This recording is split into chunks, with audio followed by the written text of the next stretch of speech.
চাকরি থেকে না আসলে কি করেন? হ্যাঁ আচ্ছা, এটা কি ওষুধ গুলো লিখছেন?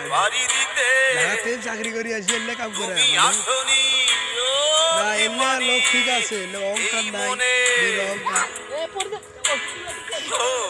এই লোকগুলো যেন আল্লাহ তাআলা বেশি দিন হায়াত দান করে, আমি দোয়া করি এবং সবাই দোয়া করি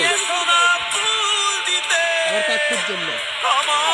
আল্লাহ তাআলা যেন বেশি দিন বাঁচিয়ে রাখে। ছেলেটার মন মানসিকতা অনেক ভালো, এক দেড় লাখ টাকা চাকরি করে, তারপরে আসিয়ে বাড়ির কাজ দেখতেছে, আপনারা দেখতেই পাচ্ছেন। আর আমার কথা একটু ভুল টুল হয়ে থাকে ভাইয়েরা, সবাই মাপ করে দিবে।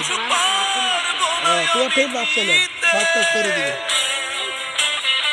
কি করবেন?